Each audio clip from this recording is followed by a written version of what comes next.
le aumenté, bueno, ya. Y ya, pues. Mateo, ¿puedes hacer la oración, por favor? Ok, vamos a orar. Amado y buen Señor, gracias por un día más de vida. Gracias por la salud, por la seguridad, por nuestra familia. Te pedimos que nos cuides durante este día, que nos permitas lograr los objetivos que nos hemos trazado para hoy y que podamos eh, cumplir los objetivos y poder estudiar para el examen que se viene. Gracias por todo una vez más. En el nombre de Jesús, amén. Amén, muchas gracias. Bien, jóvenes, tengan todos ustedes buenos días. Vamos a empezar nuestra clase. No sin antes también pedirles disculpas porque el otro día no, ¿verdad? Tuve un inconveniente. Ustedes saben que, bueno, tal vez no todos, pero he estado participando en la elaboración de la parte que corresponde a patología, porque la universidad me invitó a participar en ese grupo de ASPEFAM para hacer las pruebas del ENSIF y en verdad, pues, o sea, me ha llevado 2 semanas estar concentrada en hacer las preguntas, ¿no? De la manera como ellos lo han planteado. Entonces, parecía sencillo, ¿no? Pero con todos los ítems, con todas las indicaciones que se tenía, pues había que ser cuidadoso con la terminología, cómo se planteaban las preguntas, las alternativas, el sustento. Entonces, un poco también que me ha faltado tiempo, ¿no? Porque en el hospital, pues no puedo hacer, digamos, alguna otra actividad extra, ¿no? O sea, nos consume el trabajo ahí al día y a veces termino también agotada porque todavía estamos paradas buenas horas, entonces no he podido de repente que les digo dedicarme así todos los días al 100%, ¿no? Pero he tratado de hacer el esfuerzo. Claro, algunos días me he amanecido, he estado buscando literatura, he tenido que comprar algunos libros para completar mi trabajo, ¿no? Hasta que por fin lo pude mandar, pero en verdad terminé agotadísima y por eso que de repente el otro día no pude estar con ustedes. Les pido mil disculpas, espero que en el examen del ENSI les vaya bien. Hemos trabajado 150 profesores en hacer las preguntas. Ese examen lo van a rendir, creo, el 5 de diciembre. Espero les vaya bien y creo que con algunos de vuestros compañeros ya estuve conversando de las 100 preguntas que les van a venir, creo que son 27 de patología.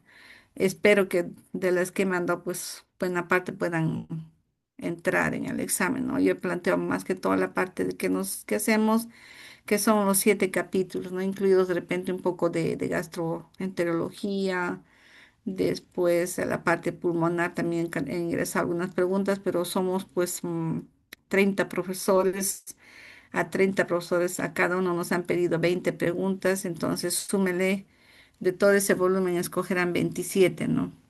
A ver, vamos a ver, espero que les vaya bien, tengan mucha suerte, así que chicos estudien bastante en estos días todavía que les quedan para el examen, ¿ya?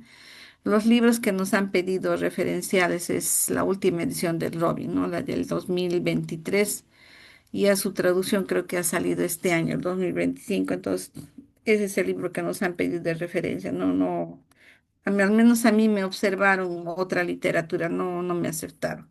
Entonces eso es lo que yo quería transmitirles de repente con algo así pequeñito y ya pues vamos a empezar la clase que corresponde al día de hoy. Vamos a tratar todo lo que es la parte de alteraciones patológicas de lo que corresponde al tracto respiratorio, ¿no? Entonces acá estamos viendo algunas imágenes que corresponden pues al aparato. Vemos acá la imagen de la parte interna de un emitor. Estamos viendo acá la parte del hilio. Y claro, este parénquima está sin fijar, ¿no? Por eso lo estamos viendo de color rosadito. En cambio, acá ya el pulmón está fijado, por eso cambia el color, ¿no? Acá ya se pone, digamos, un pardo amarillento, acá tenemos un pardo rojizo, ¿no? Vemos, por ejemplo, acá dentro del interior de un vasito estamos viendo un trombo o un émbolo. Acá estamos viendo cómo se ven más o menos los espacios alveolares. Todos estos son los septus y vean todo el espacio debe estar vacío, ¿no? Solamente para recordar que lo normal es así. Entonces, el sistema respiratorio, como sabemos, está formado por vías altas y bajas y en realidad constituye un grupo organizado de órganos que lo que hacen es permitir el intercambio gaseoso, ¿no? Entre el aire que ingresa llevando oxígeno a la sangre y a su vez también el anhídrido carbónico que es recogido para ser eliminado, ¿no? Embriológicamente sabemos que todo el aparato pulmonar deriva del intestino anterior, ¿no? De la parte ventral. Como sabemos, de ahí se genera eh, la yema bronquial y de a partir de esa yema pues se va a generar lo que es la tráquea. De ahí ya empiezan a generarse también los bronquios primarios derecho e izquierdo, bronquios principales derecho e izquierdo, y de ahí ya posteriormente se van a generar todo lo que es el árbol bronquial, ¿no? Para posteriormente ya aproximarse lo que vendrían a ser los alvéolos y la parte, digamos, de los capilares alveolares, ¿no? Entonces acá tenemos un pequeño recuerdo de lo que son las vías respiratorias altas y bajas, ¿no? Básicamente, digamos, cuando trabajamos lo que es aparato respiratorio, se trabaja desde lo que es, digamos, la tráquea y prácticamente la parte de laringe, faringe queda para la parte, digamos, de lo que corresponde a otorrinolaringología, ¿no? Ahí es lo que más tratan esa parte, pero está incluido lo que son las vías respiratorias. Entonces, como sabemos, el pulmón se va a segmentar, va a tener, digamos, sus lóbulos. En el lado derecho tenemos superior, medio, izquierdo y en el izquierdo vamos a tener el superior, medio y la língula, ¿no es cierto? En cuanto, digamos, cuando hablamos de lo que es epitelio respiratorio, vamos a hablar prácticamente desde la laringe, ¿no? Claro que en las vías respiratorias, en una parte a nivel, digamos, de la cavidad nasal vamos a tener epitelio respiratorio y también vamos a tener por áreas epitelio poliestratificado, plano no queratinizado, ¿no? Desde la laringe tenemos lo que es el aparato, el epitelio bronquio o el epitelio respiratorio, que es un epitelio cilíndrico, ciliado, pseudoestratificado, ¿no? A excepción de las cuerdas vocales verdaderas, donde encontramos epitelio plano poliestratificado no queratinizado, ¿no? Como sabemos, las cuerdas vocales están, digamos, permiten la salida del aire y también, digamos, la emisión de la voz, ¿no? Entonces, ese trajín de todos los días estar con esa función hace que el epitelio que está a nivel de las cuerdas vocales necesite tener mayor resistencia, mayor, digamos, ah, no solamente, digamos, capacidad, digamos, de responder a lo que nosotros hablamos, a las personas que cantan y a todos los esfuerzos que hacemos, ¿no? Entonces, un epitelio que sería el epitelio respiratorio no podría hacer frente de repente a que estemos mucho rato hablando o a que las personas canten o hagan otro tipo de actividades, ¿no? Entonces, fisiológicamente ya esa parte se ha adaptado a esa función, entonces por eso que a ese nivel, solo a nivel de las cuerdas vocales verdaderas, tenemos el epitelio plano, poliestratificado, no queratinizado, ¿no? Solo ahí nada más, porque en las cuerdas vocales falsas sí tenemos epitelio respiratorio para luego, digamos, continuar la laringe con la tráquea, los bronquios principales derecho e izquierdo y, digamos, todos los bronquios que están subdividiéndose a nivel del parénquima pulmonar van a tener también este epitelio respiratorio, ¿no? Acá tenemos una imagen macroscópica de cómo se ve, digamos, los campos pulmonares. Acá hemos hecho un corte y estamos poniendo la superficie, ¿no? En la que se está observando los bronquios, cómo los diferenciamos de los vasitos. El bronquio tiene cartílago, ¿no? Entonces, solamente al palparlo, nomás ya nos damos cuenta que su luz es más amplia y también, digamos, la consistencia, ¿no? Es un poquito más dura a diferencia de los vasos que también tienen una pared, pero digamos en la arteria, por ejemplo, tiene un poquito más de capa, la capa media es más gruesa que de las venas, entonces también ahí vamos a encontrar la diferencia, ¿no? Y también el contenido hemático. El resto es ya, digamos, el mismo parénquima pulmonar que está formado por los espacios alveolares, los alvéolos, y digamos en un pulmón normal lo vamos a ver rosadito, ¿no? Claro, digamos en una persona adulta ya mayor, no solamente, digamos, por el smog que tenemos en el ambiente, sino también por las actividades que se pueden realizar. Los pulmones tienen cierto grado, digamos, de un color medio plomizo, ¿no? Por el pigmento carbón que hay en el ambiente y que ingresa hacia los pulmones y le da, digamos, esa coloración, ¿no? Sobre todo en las personas mayores y, digamos, más que todo las personas que viven en la ciudad, a diferencia, por ejemplo, de las personas que viven en el campo que tienen su pulmón más rosadito. Ahora, en cuanto, digamos, se refiere a la estructura, como vemos acá, la tráquea y los bronquios prácticamente tienen una estructura especial, ¿no?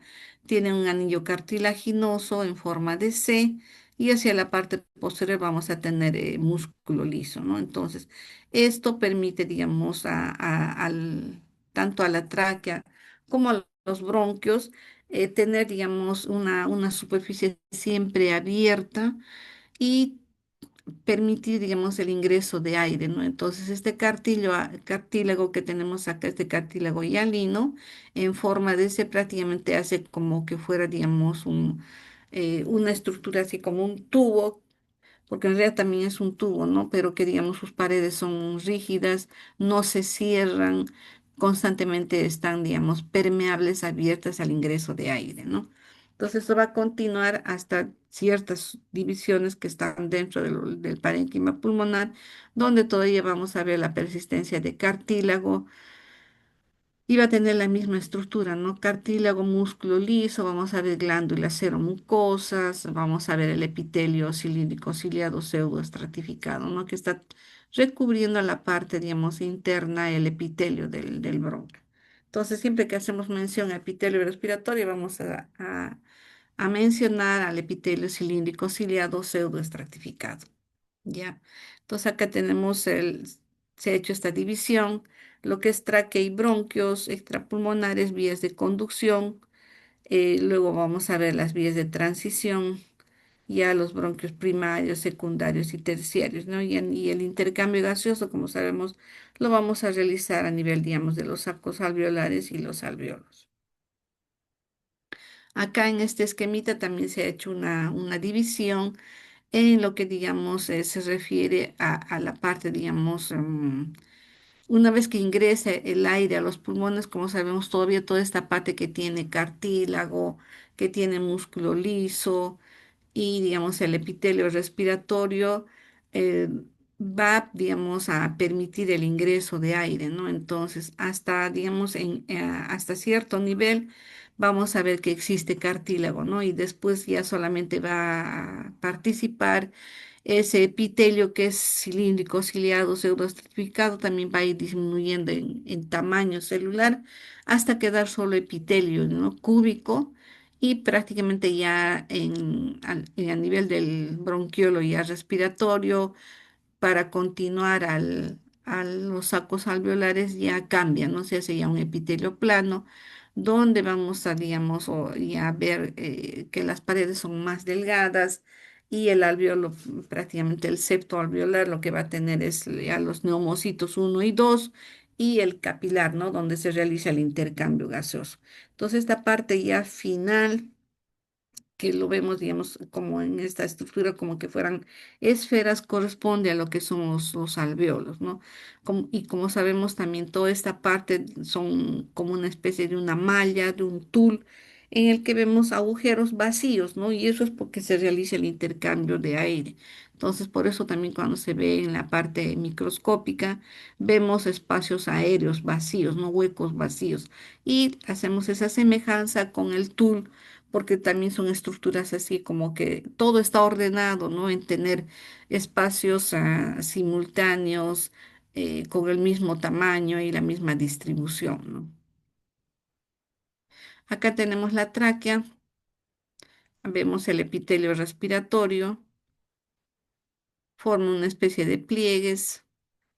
¿Y por qué, digamos, lo vemos así como con pliegues, ¿no? Porque, digamos, en reposo, cuando no hay, digamos, necesidad de mayor ingreso de aire, lo vamos a ver así el epitelio, ¿no? Como que forma pliegues.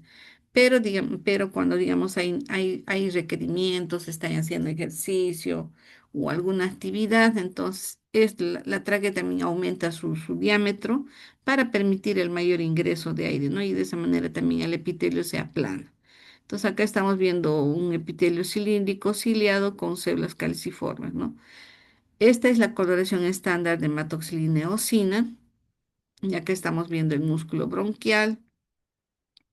Acá estamos viendo la submucosa, donde vamos a ver estructuras glandulares.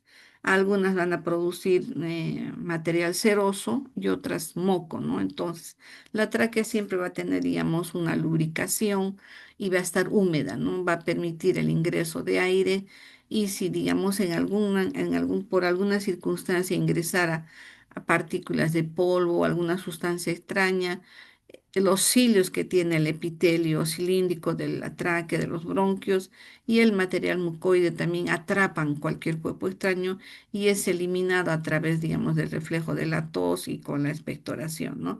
Entonces, más periféricamente vamos a encontrar al cartílago hialino, que está formando como una letra de C, ¿no? Entonces, un cartílago que, digamos, aparte de darle esa estructura, es mantener esa apertura, también se adapta, ¿no? Puede, digamos, elongarse un poco y estirarse para permitir el ingreso de aire. Y ya, digamos, hacia la parte externa vamos a tener la adventicia, ¿no?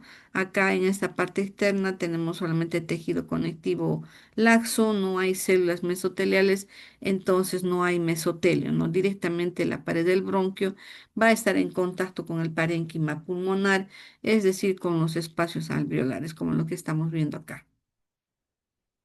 Entonces, acá vemos en estas imágenes lo que corresponde al epitelio cilíndrico ciliado pseudoestratificado, muchas veces en varios cuadros que vamos a observar se da una hiperplasia del epitelio. Entonces, por eso vamos a ver que en áreas aparece un poco, digamos, hay aumento del espesor. Debajo estamos viendo lo que corresponde a la lámina propia. Y acá estamos viendo parte del músculo bronquial, ¿no? Acá están las glándulas seromucosas y acá está el cartílago. Con un acercamiento vamos a ver el epitelio cilíndrico ciliado, pseudoestratificado y en esta parte periférica hacia la luz estamos viendo lo que corresponde a los cilios, ¿no? Vemos los núcleos que tienen, digamos, unas posiciones a diferentes alturas y por eso es que le llamamos pseudoestratificado, pero en realidad pseudo significa que es una sola hilera, pero que los núcleos se ven a diferentes alturas, ¿no? Entonces, en medio de ellas vamos a encontrar a las células caliciformes, que son estas células que tienen el citoplasma claro, ¿no? Porque son las que van a producir el material mucoide que va a permitir, digamos, tener lubricado y húmedo toda esta parte, digamos, de la luz de la tráquea y de los bronquios, ¿no? Más internamente, debajo del epitelio, siempre va a existir una membrana basal. Luego vamos a ver la lámina propia en la que vamos a encontrar fibras colágenas, vamos a encontrar fibroblastos, vamos a encontrar vasos sanguíneos y terminaciones nerviosas, ¿no? Y acá sí ya estamos, en esta parte estamos viendo lo que correspondería a músculo liso. Entonces, más o menos con un acercamiento, así es como se ve, ¿no? Esto es lo normal, encontrar el epitelio cilíndrico ciliado pseudoestratificado con células caliciformes. Entonces acá estamos viendo un corte de tráquea que puede ser también bronquio porque ambos tienen el epitelio respiratorio, ¿no? Y esto es una imagen panorámica de un corte que corresponde ya a parénquima pulmonar. Entonces, en esta vista panorámica podemos diferenciar lo que es un bronquio. Acá estamos viendo el epitelio bronquial, un bronquio, y todo esto correspondería, digamos, al parénquima, lo que corresponde a los espacios alveolares entre sacos y alveolos. Acá tenemos vasitos, todos son alveolos. Acá con un acercamiento podemos ver ya, digamos, de una manera un poco más nítida las células cilíndricas. Vean cómo se acomodan los núcleos, por eso se dice pseudo, pero en realidad es una sola hilera, ¿no? Y los cilios aparecen como un cepillo, como un cepillito, digamos, como unas escobitas, ¿no? Que empujan el material hacia la parte superior. Y acá vemos una célula caliciforme, una célula que está produciendo material mucoide, por eso que el núcleo se rechaza hacia la parte inferior y el citoplasma también es un poco claro, ¿no? Estas células no tienen cilios, entonces, pero la cilíndrica sí.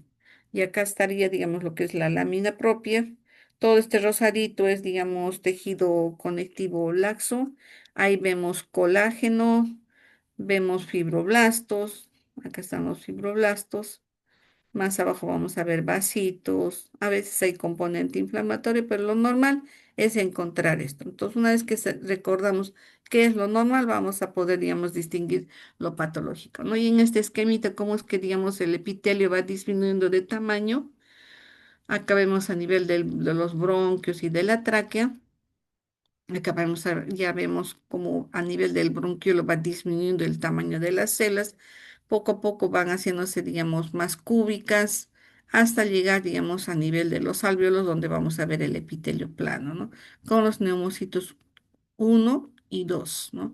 Y esta parte sería el capilar alveolar o los capilares alveolares, donde estamos viendo hematíes y donde se realiza, digamos, el intercambio gaseoso, ¿no? En un corte histológico, esta parte externa corresponde a la parte, digamos, o mejor dicho, esto correspondería a la pleura, que es la parte más externa.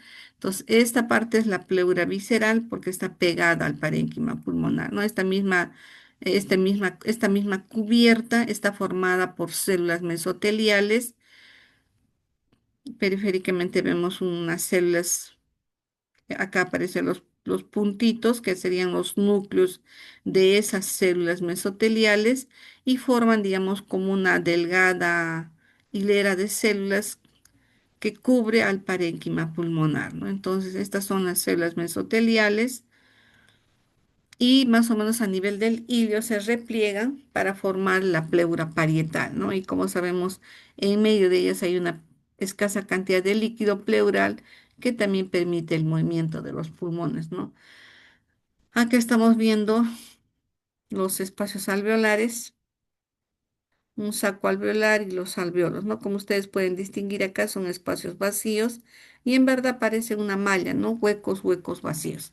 Y acá tenemos un septo alveolar y en medio de ellos vamos a tener a los capilares, ¿no? Entonces, este aumento es una vista panorámica, nos permite diferenciar y distinguir que este corte pertenece a pulmón.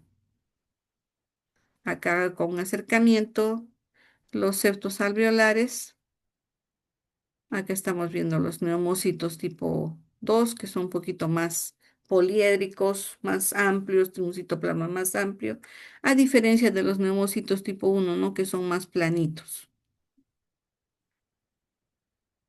Entonces, en este esquemita también debemos recordar que dentro del alveolo no solamente tenemos a los neumocitos uno y 2, sino también tenemos al macrófago alveolar, que es nuestro guardián que siempre está presto a poder, digamos, retirar algún microbio o alguna sustancia extraña que pudiera estar dentro del alveolo, ¿no?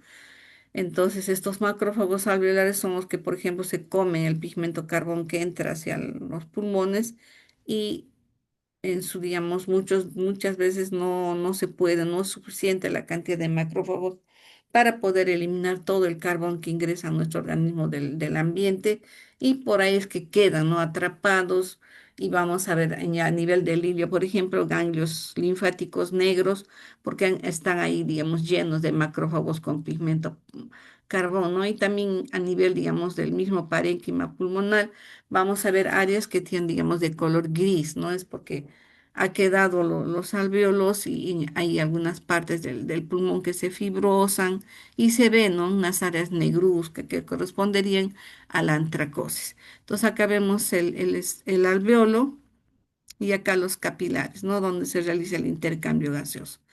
Tenemos el alvéolo con su neumocito uno y 2. Vamos a ver que en medio de tanto del capilar como del alvéolo hay un espacio intersticial donde también hay una pequeña cantidad de fluido, ¿no?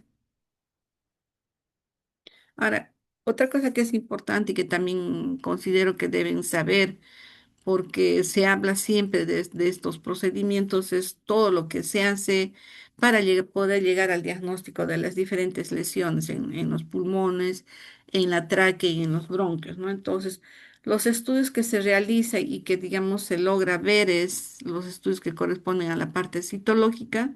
Ahí vamos a tener los aspirados bronquiales, los cepillados bronquiales, lavados bronquioalveolares y las biopsias, incisión, punción, aspiración, que pueden ser de lesiones que están a nivel de los bronquios o la tráquea, ¿no? Entonces, son procedimientos que se realiza a diario, no solamente, digamos, para poder buscar un germen, sino también poder, digamos, llegar al diagnóstico de alguna sospecha de que hay una lesión proliferativa, una lesión neoplásica, ¿no?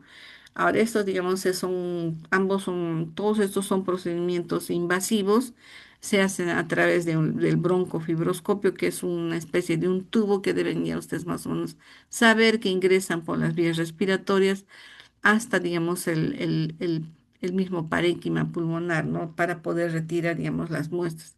Siempre, la mayoría de las veces se hace es para sospecha de alguna lesión neoplástica, ¿no? Se instila una determinada cantidad de suero fisiológico dentro de los bronquios.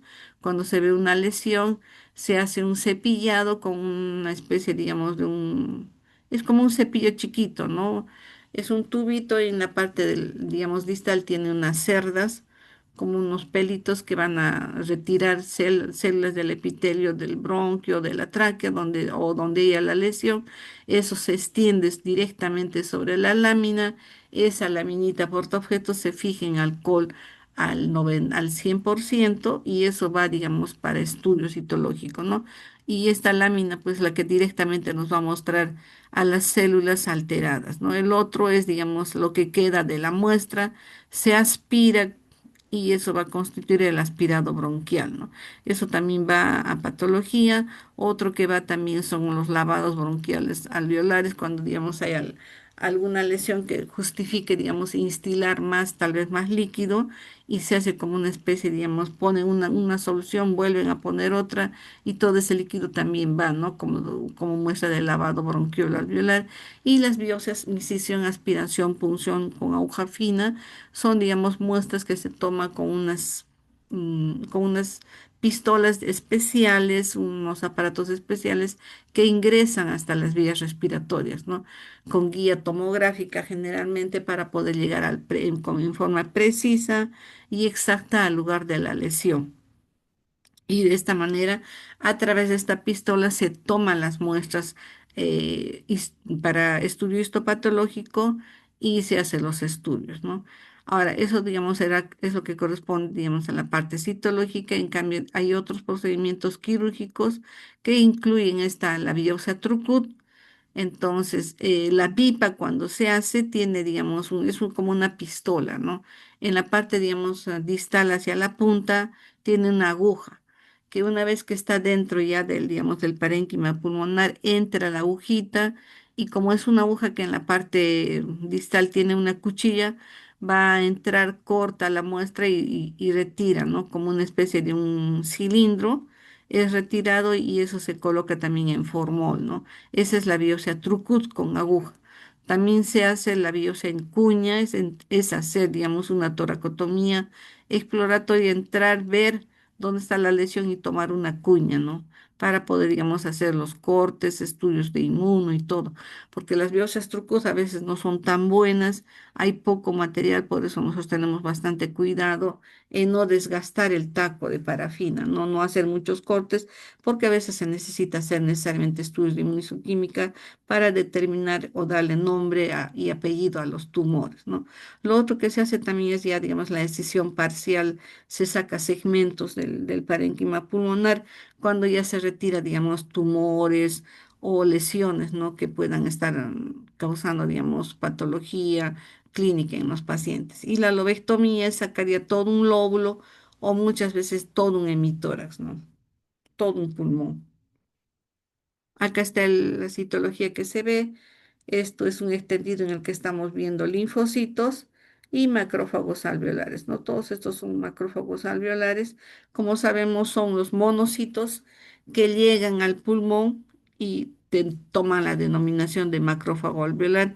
porque, digamos, son los guardianes y están en el pulmón, ¿no? Por eso se les llama macrófagos alveolares. Entonces, acá está, digamos, un poco de la utilidad, lo que les había dicho, las ventajas, por qué, digamos, se hace, los tipos de muestras que se tienen, ¿no? Y que llega a patología. Igual acá está el cepillado, vean, son extendidos en el que vemos los componentes celulares, ¿no? Vemos no solamente las células del epitelio bronquial, vemos exactamente si tienen cilios o no, qué más encontramos, si encontramos macrófagos, linfocitos, neutrófilos, gérmenes, hongos, puede, digamos, observarse en estas muestras, ¿no?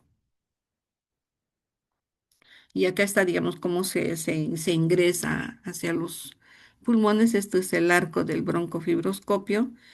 Ingresa, como ustedes pueden ver, son una especie, digamos, de tubos y hacia la parte interior van a tener, digamos, pinzas o van a tener, digamos, dispositivos que permiten tomar las muestras, ¿no?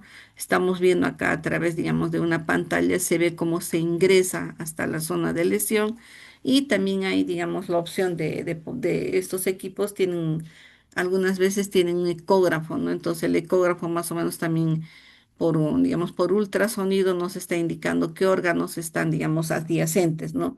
Si, digamos, detrás de esta lesión hay un vaso o es solamente parénquima pulmonar. Entonces, ambas imágenes te dan la seguridad a dónde estás ingresando, si vas a tomar una buena muestra o si, digamos, se va a tener cuidado con alguna estructura que puede estar adyacente, ¿no? De repente se punza, puede ser un vaso y tener cuidado con causar, digamos, una hemorragia, ¿no? Entonces, el equipo de neumólogos que trabaja generalmente son varios, no es solamente uno.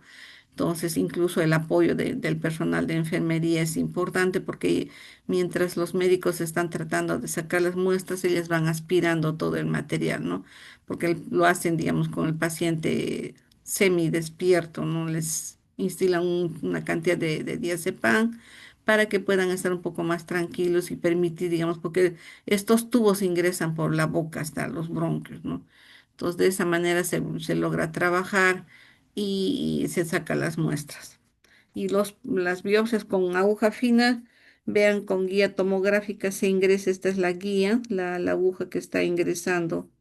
A ver, acá está la agujita que ingresa hasta la lesión, se dispara, toma la muestra y se retira, ¿no? Vean cómo llega, por ejemplo, acá está la agujita y están llegando a ganglios que están, digamos, a nivel de la carina, ¿no? Entonces sale la agujita del dispositivo, toma la muestra y se regresa, ¿no? Entonces pueden hacer varias pasadas para tomar diferentes muestras.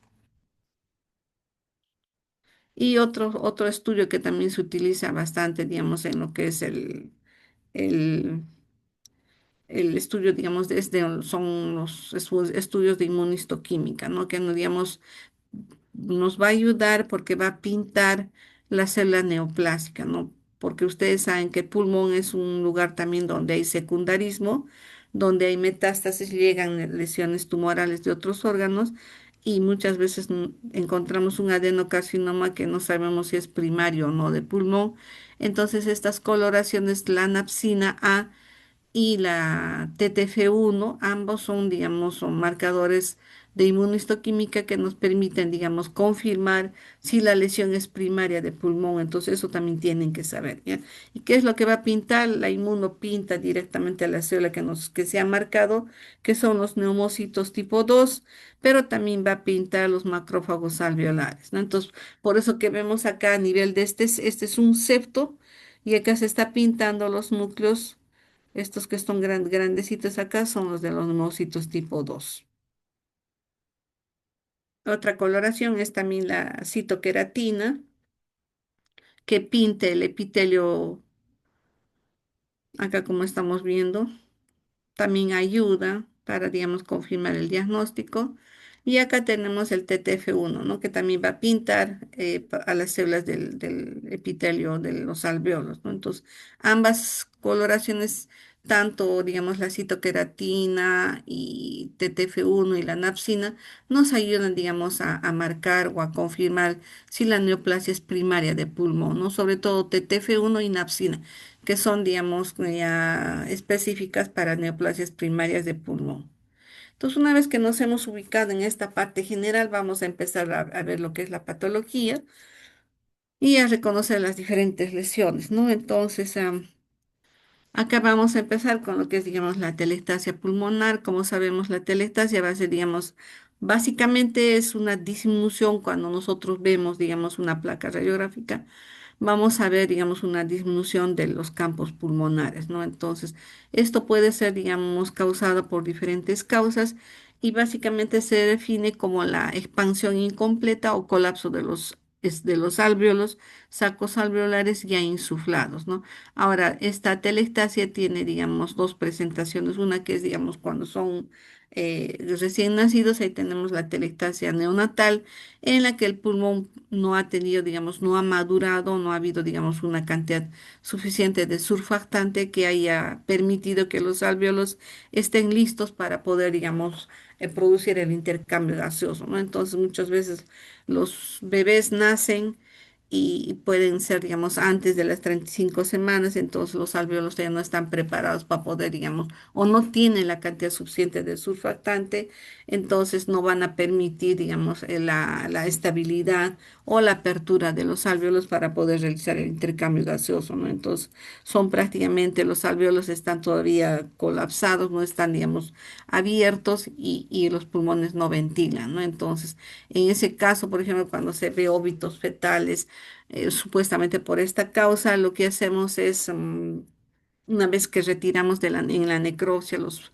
pulmoncitos del bebé, lo introducimos en un depósito, en un recipiente con agua y si, digamos, los pulmones se van hasta el fondo, decimos que es una prueba de la dosimasia positiva porque ha ingresado los pulmones a la parte profunda, es decir, no hay aire dentro de los alvéolos, ¿no? Entonces, esta prueba se utiliza, digamos, para confirmar si, si es que el pulmón o el niño o el bebé ha respirado, ¿no? ¿No? Ahora, si los fragmentitos de pulmón flotan, es porque, digamos, ya ha ventilado, entonces hay que buscar otra causa. Ahora, en lo que se refiere, digamos, ya a la telestasia adquirida que se da, digamos, ya en personas mayores, vamos a ver que se da por tres causas, ¿no? Puede ser por se ha reabsorbido el parénquima pulmonar, porque puede haber algún objeto o algún, digamos, alguna neoplasia, algo que esté comprimiendo el parénquima pulmonar, no permita, digamos, la apertura, y también por contracción, ¿no? Por, digamos, lesiones en el mismo parénquima pulmonar, en la misma estructura del pulmón. Entonces, en la telectasia por reabsorción vamos a ver que hay una obstrucción de la vía aérea, por ejemplo, en el asma, en la bronquitis, bronquiectasias, en algunos estados posoperatorios y cuando hay cuerpo extraños, ¿no? Entonces, no permite digamos, el intercambio gaseoso, ¿no? Lo otro es la telestasia por compresión. Acá vamos a ver que la cavidad pleural puede estar, digamos, llena de líquido. Podemos tener un hidrotórax, un hemotórax o un neumotórax, ¿no? Entonces, esto hace que, digamos, esta cavidad ocupe espacio y comprima, digamos, a los espacios alveolares. El otro es por contracción. Ahí es ya lesiones del mismo parénquima pulmonar. Tenemos fibrosis intersticial o pleural, focal, que también no van a permitir, digamos, la expansión del pulmón, ¿no? Así es como se ve, digamos, los pulmones atelectásicos están colapsados, hay una bastante disminución del volumen pulmonar, los vemos como parecen incluso cartones, porque ya los espacios están colapsados, están cerrados, ¿no? Entonces, ustedes acá, por ejemplo, van a apreciar que no, el parénquima pulmonar parece, digamos, un cuero. Vean el grosor del parénquima, no es, digamos, el normal, ¿no? Y acá en la parte histológica estamos viendo, ¿no? Ahí vean el colapso, no se ve espacios alveolares, están todos cerrados, como que un alveolo se ha pegado al otro y no hay aire. Entonces acá estamos viendo parte, digamos, de lo que sería una atelectasia. Vean cómo poco a poco se van cerrando los espacios alveolares y se van juntando, entonces no ingresa aire a los espacios, ¿no? Entonces, esta atelectasia, bueno, ya le hemos visto esto. Acá en este esquemita estamos viendo, por ejemplo, el que es por resorción, acá el por compresión y acá, digamos, cuando hay alguna lesión tipo fibrótica que no va a permitir, digamos, la expansión pulmonar, ¿no?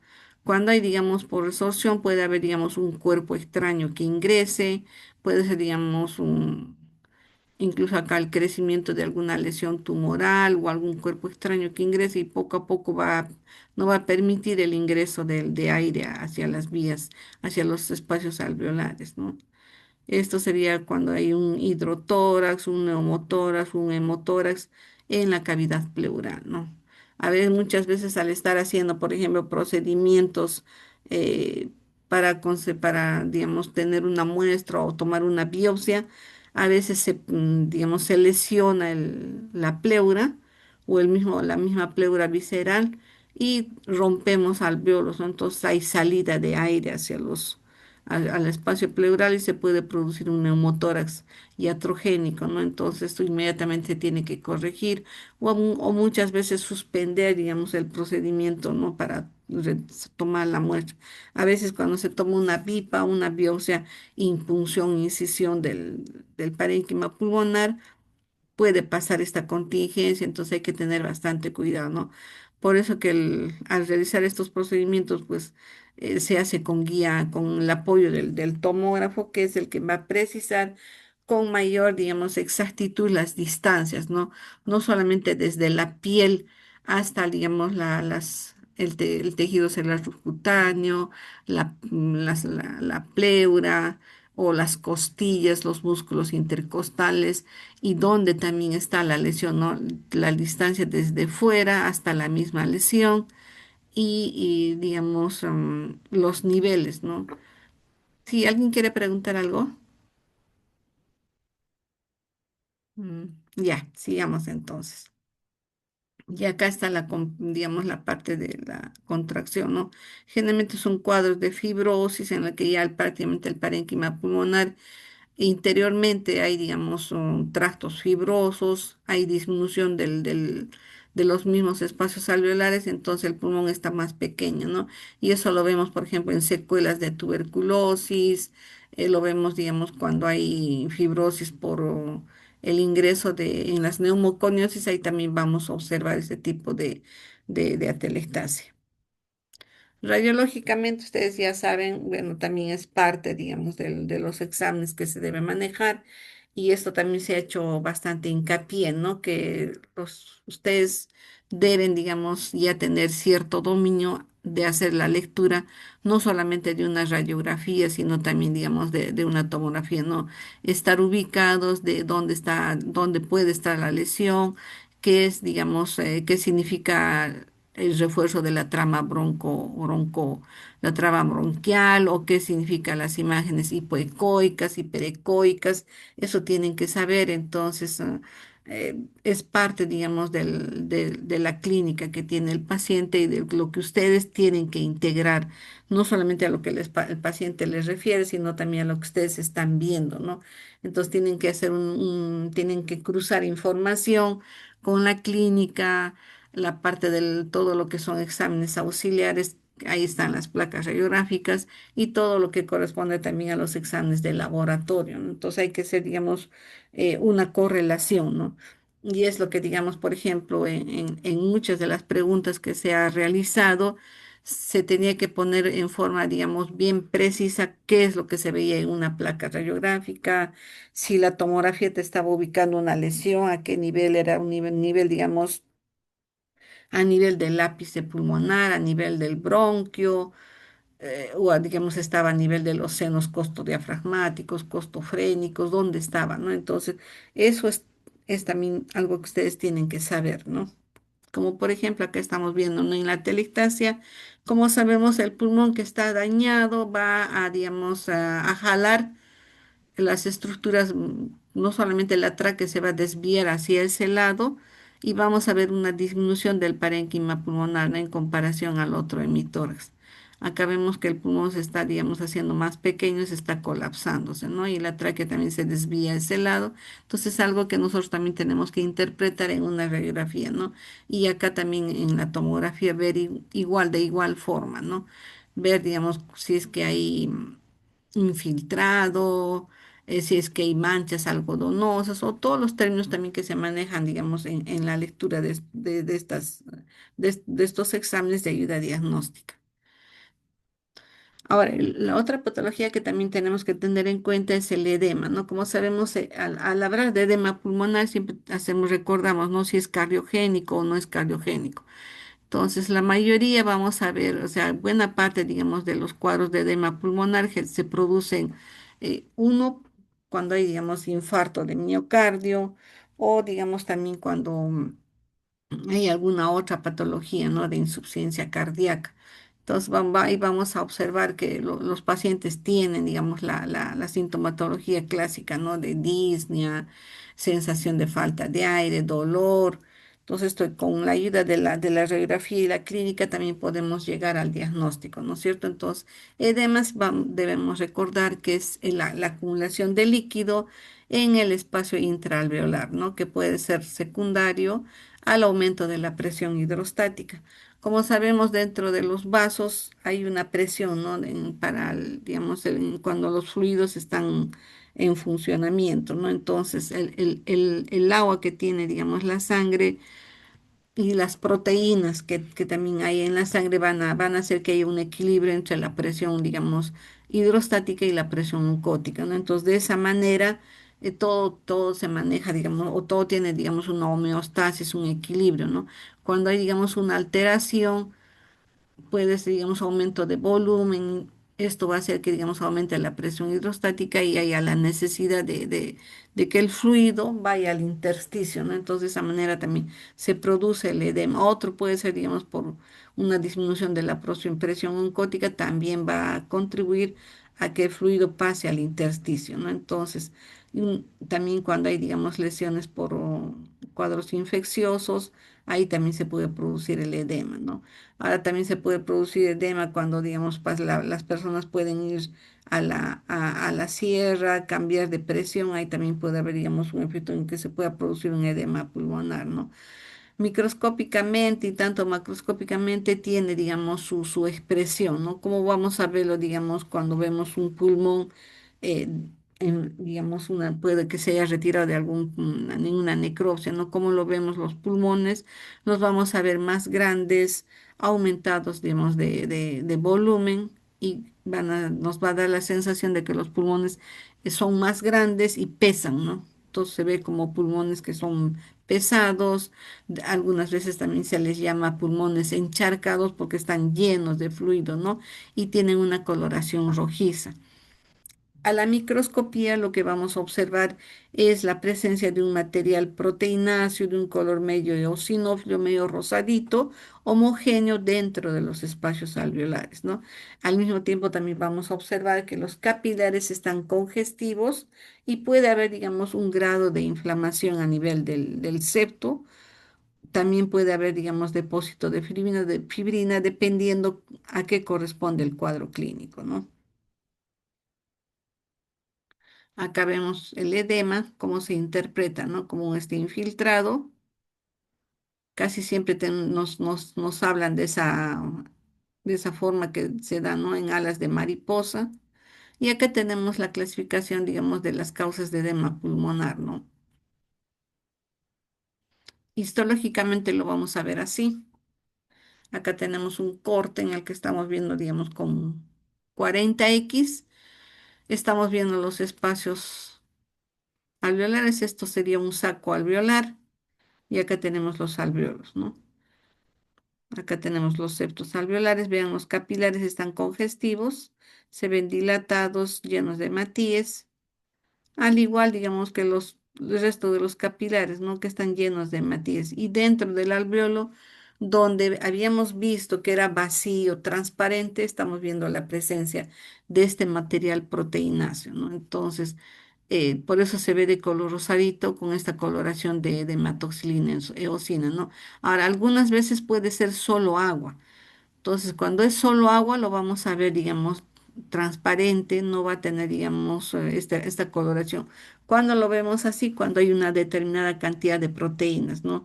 Que van a hacer, digamos, que se coagule como una gelatina y ahí es donde en el corte histológico lo vamos a ver así, de esta forma, ¿no? De color rosado. Ustedes saben que el edema, el único, digamos, cuando no tiene la presencia de las proteínas, es transparente, es claro, ¿no? Y lo que vamos a ver es que como que los elementos celulares estuvieran, digamos, deshilachados o estuvieran separados unos de otros, ¿no? Entonces, porque el agua no tiene, digamos, no se pinta con la coloración de matoxilina y eosina y lo vemos como espacios claros, transparentes, ¿no? Si no sabemos interpretar, pues no nos damos cuenta de que está viendo, ¿no? Pero ya, digamos, el encontrar, digamos, áreas claras. Por ejemplo, acá en esta partecita de acá. Ven ustedes este espacio transparente, ¿no es cierto? Esto es edema, ¿ya? Pero acá sería, digamos, solo líquido. En cambio, acá ya tenemos con la presencia de proteínas, ¿no? Por eso que tiene este color rosado que aparece en los cortes histológicos. Ahora, el daño alveolar difuso también es otro tipo de edema y por qué, digamos, se le ha dado bastante importancia, porque ustedes no saben que no hace mucho hemos tenido la pandemia del COVID, ¿no? Entonces, en estos años que ha habido el COVID, se ha dado, digamos, un vuelco bastante importante para darle importancia a esta patología, ¿no? A lo que es el daño alveolar difuso. Lo que antes, digamos, era que ocurría muy, digamos, ocasionalmente o se veía muy poco en la época del COVID esto ha sido lo que el pan de todos los días, ¿no? Lo que los pacientes han manifestado y lo que buena parte los ha llevado, digamos, a fallecer, ¿no? Porque ha habido ya, digamos, un daño irreversible en los espacios alveolares a causa, digamos, del virus, ¿no? Entonces, en el daño alveolar difuso, ¿qué es lo que vamos a ver? Va a haber una disminución del oxígeno de una manera abrupta y rápida y va a haber edema pulmonar, ¿no? Que va a comprometer ambos campos pulmonares digamos, sin que haya un daño cardíaco. Entonces ahí estaríamos hablando de un edema no cardiogénico, ¿no? Se va a dar, digamos, a causa de esta hipoxemia, de esta disminución de oxígeno, una dificultad respiratoria, no aguda, es una, como sabemos, es una baja, el paciente tiene una sensación de falta de aire, una disnea, una desesperación, ¿no? Por respirar, por permitir que ingrese el aire a los pulmones. Entonces, esto es signo de que, digamos, hay un daño alveolar difuso severo. Entonces, a esto llegaban los pacientes con COVID y ya, pues, llegado a este estado era prácticamente ya muy difícil de poderlos sacar del cuadro, ¿no? A pesar que se los ponía, digamos, boca abajo para evitar el mayor, digamos, esfuerzo en poder ventilar. Ustedes saben que están conectados a monitores, a respiradores, a ventiladores, y ni con eso muchos pacientes han salido, ¿no? Buena parte han fallecido por esta lesión, ¿no? Entonces, acá lo que se produce es un daño a los neumocitos, ¿no? Y a la parte, digamos, de los vasitos que están en el septo alveolar. Vamos a tener una activación de endotelial, va a haber una adhesión y extravasación de neutrófilos, es decir, va a haber la participación de componente inflamatorio. Vamos a ver que a nivel de los espacios alveolares se acumula líquido y también, digamos, a nivel del intersticio. Ahora, la necrosis, la muerte, el daño de tanto del componente, digamos, inflamatorio de los neutrófilos como de los neumocitos, así ha hecho que, o bueno, hace que estas células se desprendan y al desprenderse, como sabemos, al haber una necrosis, las células pierden el núcleo, ¿no? Entonces, por eso, digamos, su acúmulo va formando membranas hialinas, ¿no? Digamos, que se colocan delante de los septos alveolares y, digamos, no permiten la ventilación, no permiten que el espacio alveolar, en lugar, digamos, de tener aire, están tapadas con estas membranas, encima tienen edema, tienen hemorragia, entonces los capilares también se trombosan, o sea, y es un daño así ya muy agresivo en estos casos, ¿no? Y es, digamos, lo que ha hecho que haya sido difícil el manejo de estos pacientes. Entonces, el pulmón cuando hay un daño alveolar difuso se ve así bien rojo, aumentado de volumen, parece, tiene incluso la consistencia como si estuviéramos agarrando un hígado. Por eso dicen, no se hepatiza el pulmón porque, o el pulmón porque está duro y tiene ese color rojo vinoso, ¿no? Ahora se dice, por ejemplo, que en la primera etapa vamos a ver, digamos, una congestión vascular, vamos a ver el inicio del edema, la acumulación de líquido en los espacios alveolares y los depósitos de fibrina, ¿no? De esas membranas que van a formarse como una especie, digamos, de unas telas delante de los espacios alveolares, ¿no? Que tiene fibrina, restos celulares y los neumocitos necróticos, ¿no? Entonces, esto puede pasar, digamos, y si no se resuelve, a una siguiente etapa, ¿no? Entonces, en la que, digamos, ya todas estas células, todo este daño se organiza y ya vamos a tener la respuesta, ¿no? De reparación, que es la fibrosis intraalveolar. Entonces, tenemos la presencia de las membranas, tenemos la fibrosis que va a engrosar va a aumentar, digamos, el espesor de los septos alveolares y esto no permite la ventilación. Lamentablemente, este daño es irreversible y es difícil de sacar, entonces por eso que la muerte ocurre en estos pacientes, ¿no? Microscópicamente, ¿qué es lo que se ve? Acá estamos viendo en la fase aguda exudativa. Vamos a ver el edema, la formación de estas membranas que aparecen acá en este esquema, como estas áreas de color gris. Este es un septo alveolar, acá está formándose la membrana, acá también se está formándose la membrana y vean acá, ¿no? Todo esto es un espacio alveolar y acá ya se forma en este pedacito y hay una cantidad de membrana, en este otro igual, acá también se van formando, ¿no? Muchas veces todo esto tapa todo el espacio alveolar, entonces el paciente no tiene cómo respirar. Después vamos a ver que hay una fase proliferativa en la que el epitelio también responde, ¿no? Si ven que, digamos, hay necesidad, las mismas células empiezan a proliferar, entonces vamos a tener una hiperplasia alveolar, ¿no? Y el inicio de la fibrosis. En su afán, digamos, de tratar de reparar a los neumocitos que están muriendo, empieza la proliferación celular, pero las membranas persisten. Entonces, igual, ¿no? Por más que se está tratando de recuperar, de regenerar nuevas células, las membranas no se retiran, persisten, a eso se suma, digamos, la fibrosis, entonces el daño hace que sea irreversible, ¿no? Y en la fase residual, ya más posteriormente vemos que ahí ya se instala la fibrosis intersticial, vamos a tener una alveolitis fibrosante y alteraciones vasculares, ¿no? Con trombosis, congestión vascular, que ya hacen, digamos, que el cuadro sea más complejo y difícil de poderlo manejar, ¿no? Acá en la parte histológica estamos viendo las membranas, justo se ven de color rosado, por eso se dice membranas hialinas. Vean los espacios alveolares están, digamos, los septos alveolares están engrosados, no es esa pared delgada, sino ya está más gruesa porque está habiendo proliferación celular, no se distingue bien los capilares, todo parece una masa y acá está, digamos, el material hialino, las membranas hialinas, ¿no? Que significa células muertas, componente inflamatorio, ¿no? Y toma esa forma de, digamos, como de unas cubiertas delante de los espacios alveolares. Acá en otra toma que se ve, digamos, con mayor, una muestra a menor aumento, una visión panorámica, estamos viendo cómo estas membranas llegan, digamos, a tapar todo el espacio alveolar, ¿no?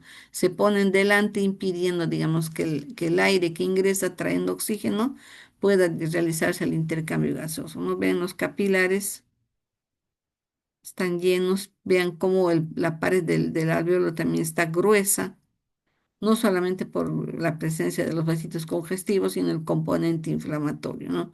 Y ya no se ve, digamos, el espacio normal. Esto es lo que tenían los pacientes con COVID. Acá está la fase proliferativa en la que se inicia la formación de las membranas. Acá está, digamos, delante de los espacios alveolares se están formando las membranas.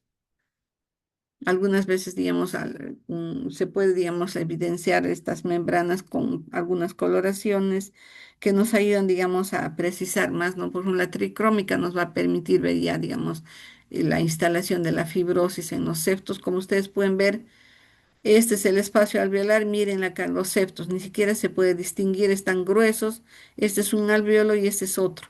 Todo esto sería un septo. ¿No? Ven el grosor que se tiene, ¿no?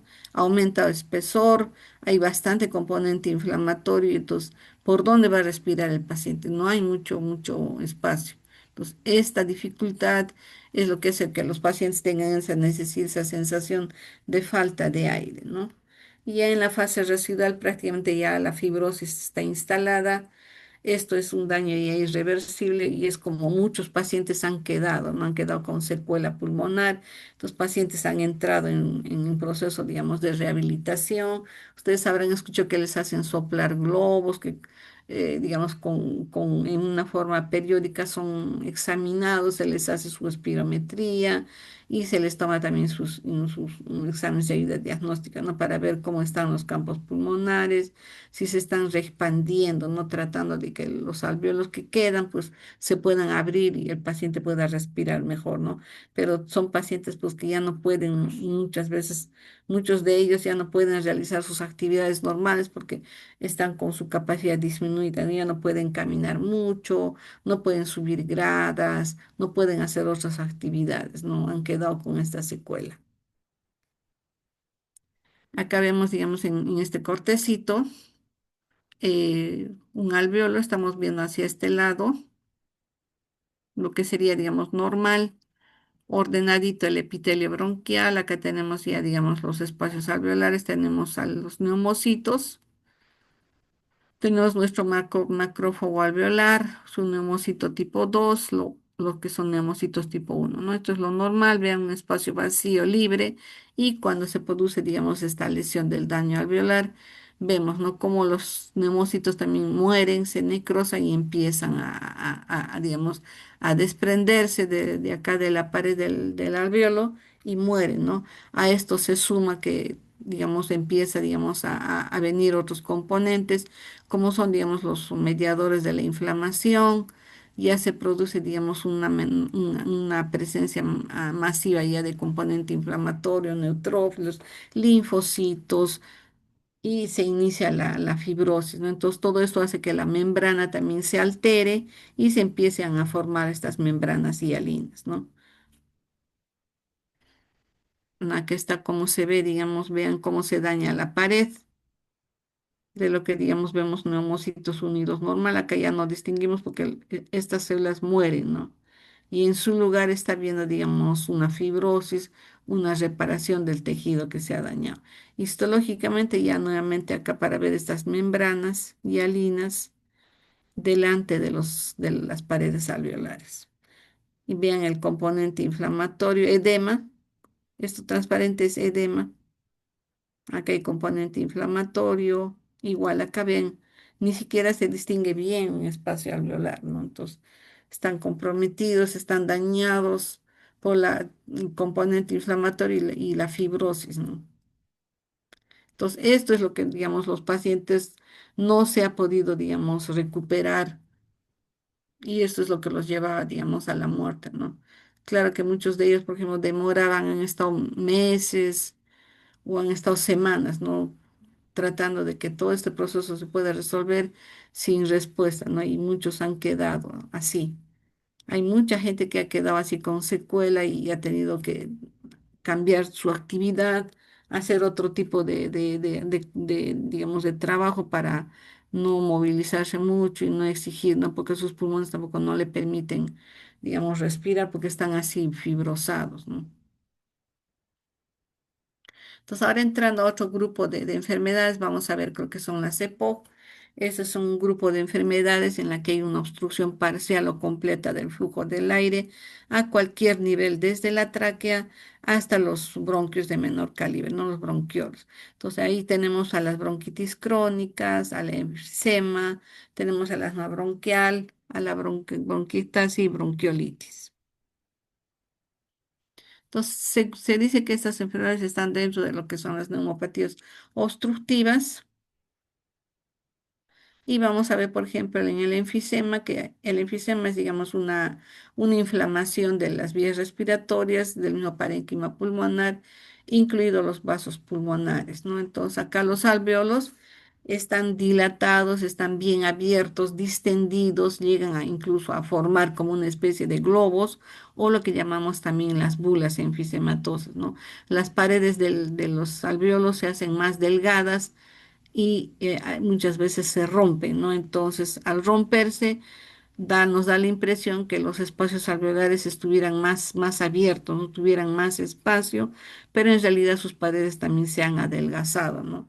Ahora podemos tener los dos tipos de enfisema, el centroacinar y el paracinar, ¿no? Este que es, digamos, el centroacinar va a ser más frecuente en pacientes fumadores y en pacientes que tienen cuadros de bronquitis crónica, ¿no? En cambio, el panacinar va a afectar alvéolos y bronquiolos respiratorios. Y lo vamos a ver más, digamos, a nivel de los lóbulos inferiores. Acá hay una falta, una deficiencia de alfa 1 antitripsina. Acá tenemos la imagen, vemos un espacio enfisematoso.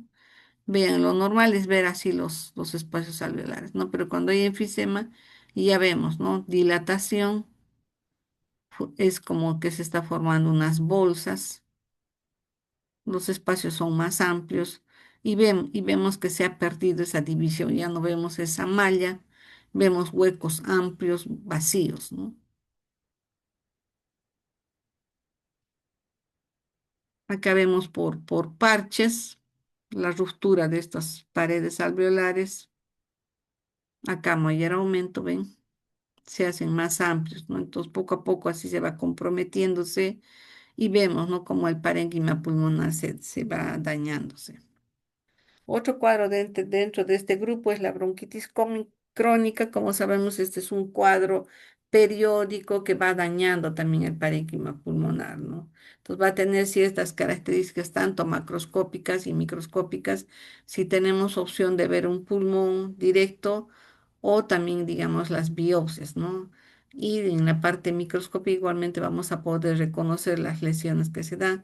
Generalmente un cuadro de un paciente que tiene bronquitis crónica son pacientes que tienen un daño de fondo, ¿no? Bien sea se da en pacientes que son fumadores, en personas que trabajan en sitios donde están aspirando polvillos, como por ejemplo el algodón, la sílice, pinturas, el polvillo de las telas, de los papeles, entre otros, ¿no? Y macroscópicamente, cuando vemos directamente un pulmón, lo vamos a ver rojo porque hay una hiperemia, lo vamos a ver que está hinchado, está pesado, aumentado de volumen, y digamos, luego también vamos a ver que se forman hay como una presencia de pus, que le llaman también moldes, y moco en los bronquios y los bronquiolos, ¿no? Ahora, histológicamente, ¿qué es lo que vamos a observar? Vamos a ver que hay un aumento en el número de las glándulas mucosas. Vamos a tener también aumento de las células caliciformes que hay en el epitelio respiratorio. Vamos a ver la presencia de linfocitos, células plasmáticas, una inflamación crónica. Y vamos a ver que el índice de Rate está en mayor de 0,4, ¿no? Y cada vez se hace mayor con la gravedad del cuadro. Ahora, esto puede llevar a una metaplasia o displasia escamosa, ¿no? Entonces siempre hay que tener cuidado porque la bronquitis crónica puede ser un paso hacia una metaplasia escamosa y la metaplasia a una displasia. Entonces acá tenemos en la bronquitis crónica, vemos como la pared de los bronquios también está engrosada. Acá vemos el epitelio respiratorio, cilíndrico ciliado, pseudoestratificado con células caliciformes. Estos espacios claritos son las células caliciformes. Acá están las glándulas seromucosas. Y acá estamos viendo, ¿no? Cómo se incrementa también, no solamente el epitelio cilíndrico, también las células calciformes, por un lado. Por otro lado, vemos que estas glándulas que están acá dispersas, acá aumentan, ¿no? Hay mayor número de glándulas. Entonces, el aumento de estas células y el aumento de estas glándulas va a hacer que haya mayor cantidad de moco.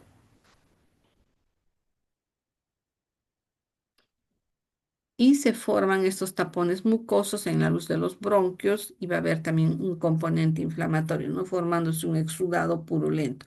Por ahí que estos pacientes tienen unas expectoraciones mucopurulentas, ¿no? De color verduzco. La mucosa bronquial va a tener hiperplasia con posterior fibrosis. Acá estamos viendo desde el epitelio normal, vemos sus cilios de las células.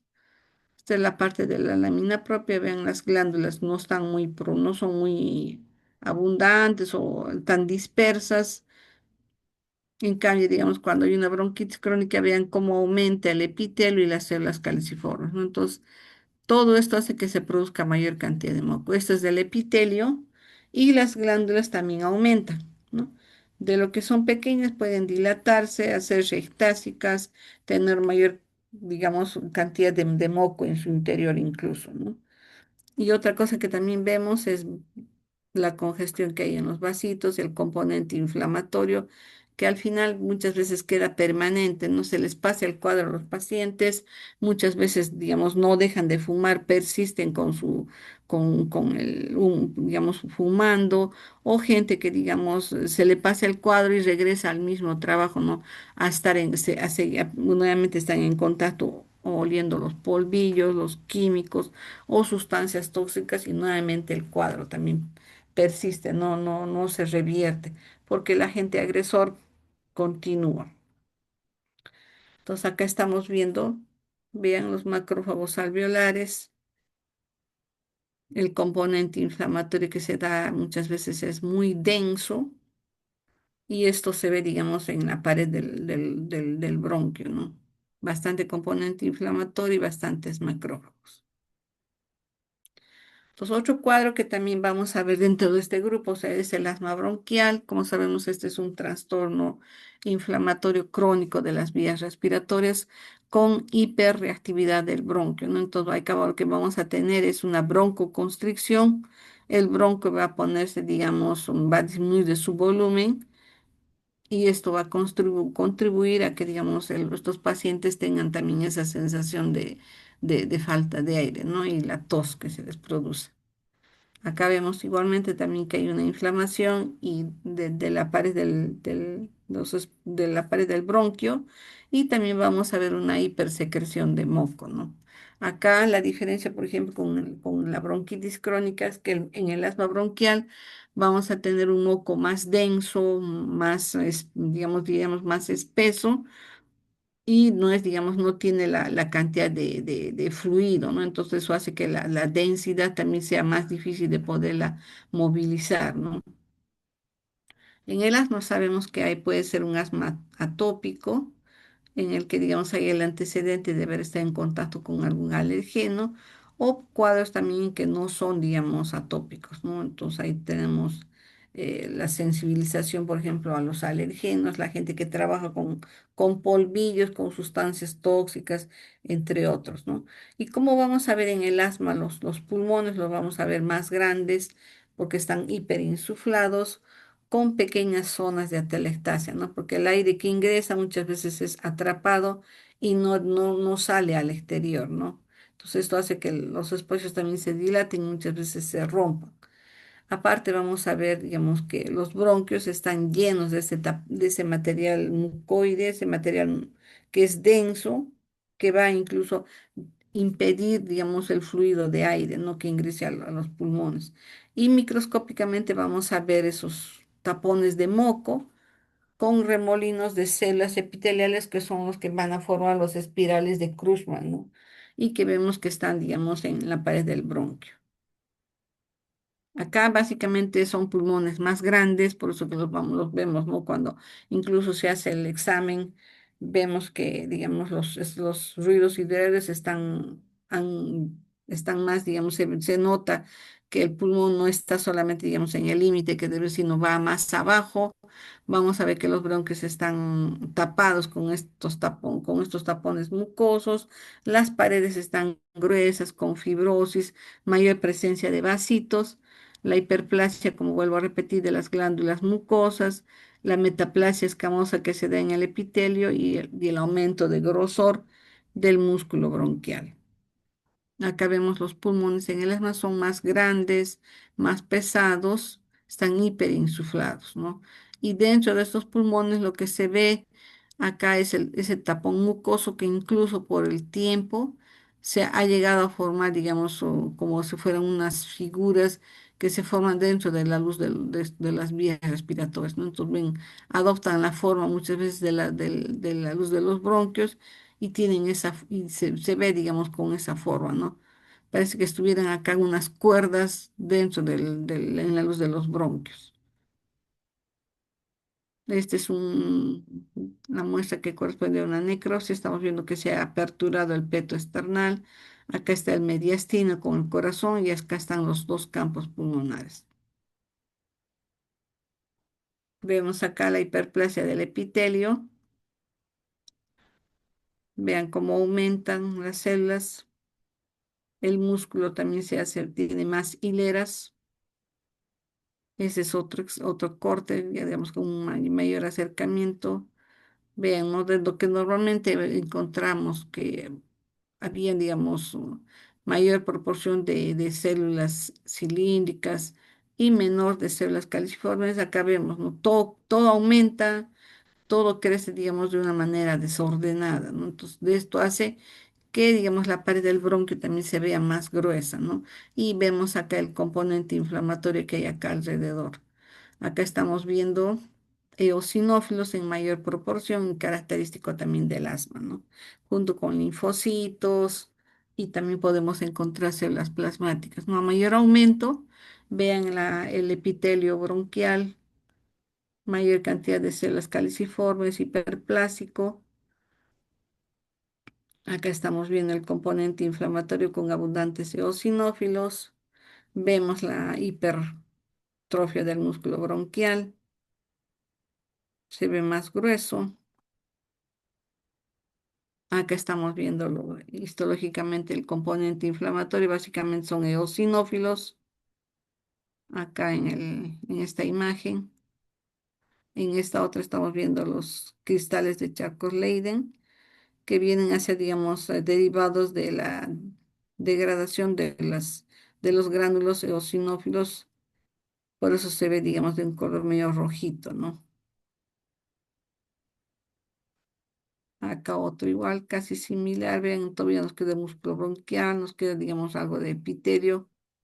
Para decir esto sí corresponde, digamos, a lo que es bronquio, ¿no?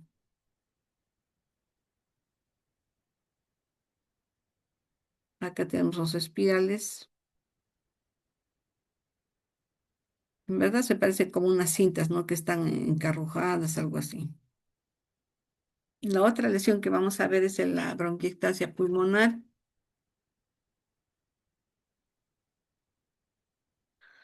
Acá lo que vemos ya es un daño más agresivo del parénquima pulmonar y el pulmón también disminuye de volumen, disminuye, digamos, en su tamaño. Y se ve, digamos, como tienen un aspecto medio acartonado, duro.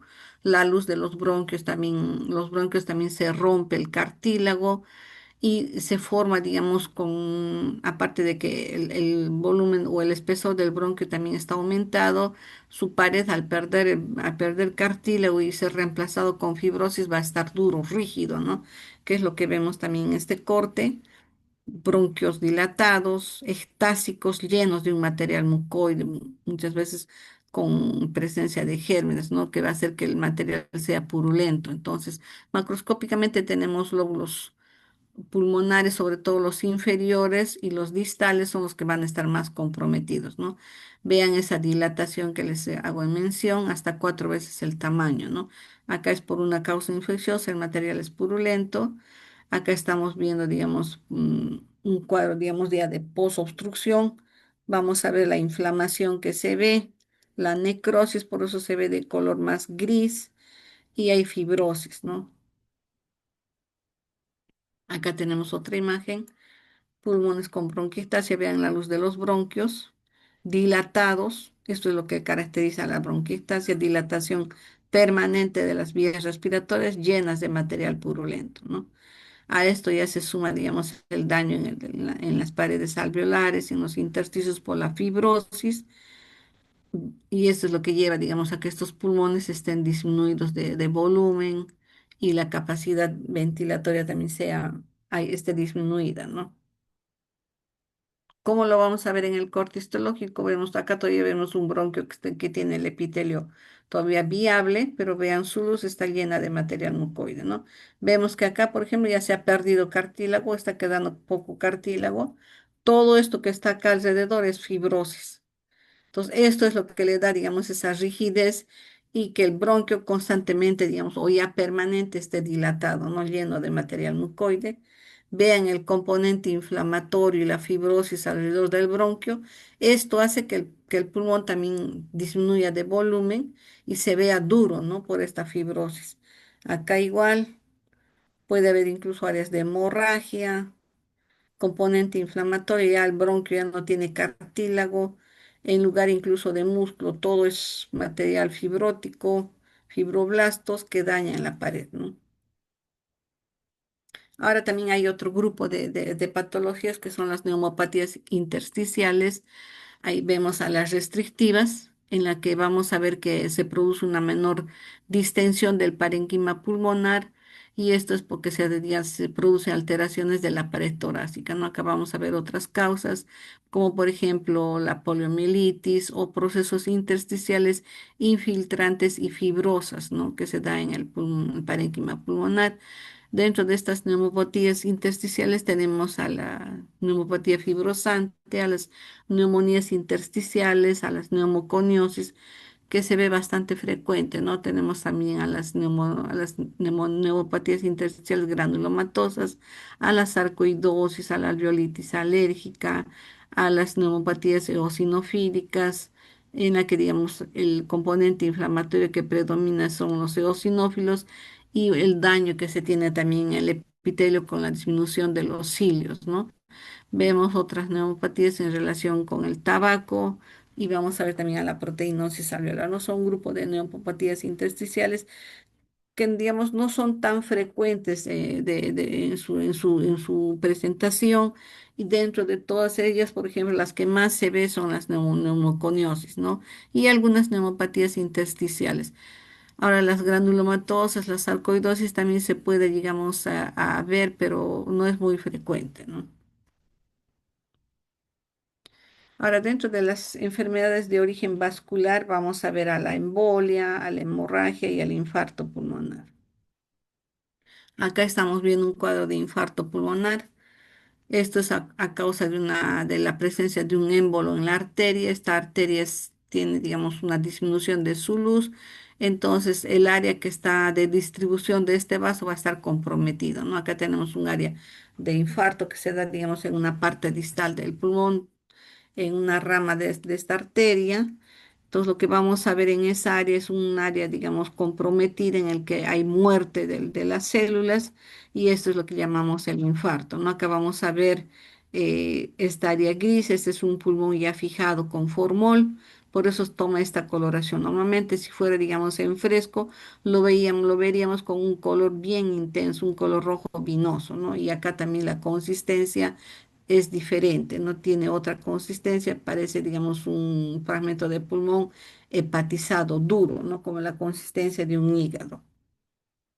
Acá estamos viendo el cuadro del émbolo, hay una tromboembolia. Este trombo puede tener ciertas características, ¿no? Esto también lo hemos visto ya en patología, las líneas de Sang, las áreas de fibrina y la alineación entre eritrocitos y fibrina, ¿no? Ya que estamos viendo el émbolo que está ubicado en la luz del vaso, ¿no? Ahora, estos émbolos pueden, digamos, llegar, digamos, de lesiones traumáticas a nivel de miembros inferiores, ¿no? Por ejemplo, fracturas que se dan a nivel de la tibia, del peroneo, del fémur, no pueden, digamos, causar este tipo de émbolos en las que se desprenden eh, coágulos hemáticos incluso con grasa y llegan hacia la luz de las arterias a nivel del pulmón, se ubican, adoptan esta forma, digamos, en B, en una de las divisiones de las ramas de la arteria y por ahí es que causan, digamos, la necrosis, porque no llega ni nada de oxígeno ni aire a esa área, entonces se necrosa, ¿no? Entonces, el área que se compromete es una rama, es una dependiente de estas arterias, ¿no? Ahora, la obstrucción va a causar, digamos, esta necrosis y también, digamos, lo que se produce es una insuficiencia cardíaca derecha, ¿no? Ahora, muchos de estos cuadros son silenciosos, no tienen, digamos, mucha sintomatología y ya cuando el cuadro se ha instalado es cuando, digamos, ya se produce el cuadro clínico característico, ¿no? Acá vemos dentro de la luz del bronquio histológicamente el trombo, por eso que estamos viendo áreas con hematíes y áreas con fibrina, ¿no? Entonces corresponderían a que son lo que llamamos las líneas de Sang. Acá vemos ya el trombo totalmente adherido a la pared del vaso, incluso con el daño endotelial. Esto también va a tapar, va a causar la obstrucción y, digamos, la disminución de la irrigación al área, digamos, dependiente del vaso, ¿no? Otra cosa que se puede producir es, digamos, cuando hay el ingreso de un cuerpo extraño al parénquima pulmonar, ¿no? Por ejemplo, cuando se hace algunos procedimientos de cirugía estética, puede ingresar silicona, ¿no? De lo que se está haciendo estos implantes, se pueden desprender pequeñas porciones y viajar también a los pulmones, ¿no? Entonces, se puede observar material amorfo, extraño en la luz de las arterias, ¿no? Eso también puede causar embolia pulmonar. Otro puede ser, digamos, la grasa de los procedimientos de liposucción que se observan, ¿no? Como lo que estamos viendo acá en esta imagen, vacuolas de grasa. Ahora, la silicona también tiene características, no se ve como un material amorfo, que no tiene forma, nada y puede estar en la luz de las arterias, ¿no? Entonces ahí también estamos viendo material extraño y esto ahora último también ya se ha hecho más frecuente, ¿no? Vemos que pacientes que se someten a liposucción posteriormente fallecen porque se desprende trombos con lípidos, con vacuolas grasas y viajan hasta diferentes órganos, ¿no? Ya sea, digamos, a los pulmones o al cerebro y pueden llegar a causar la muerte de de los pacientes, ¿no? Ahora, el otro cuadro que vemos también es la hemorragia pulmonar. Esto también ya lo hemos visto cuando hicimos alteraciones hemodinámicas. Histológicamente se ve que los espacios alveolares, los bronquios están llenos de material hemático, ¿no? Chicos, un ratito, por favor, disculpen. Estoy en clase, después te llamo. Estoy en clase, después te llamo.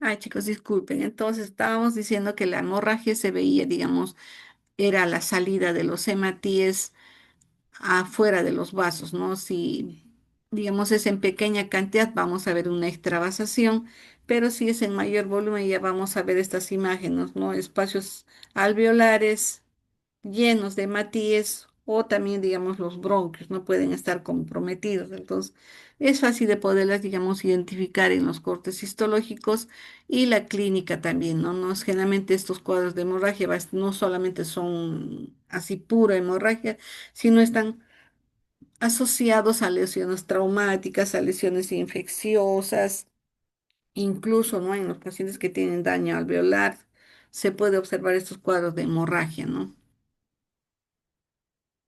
Acá vemos.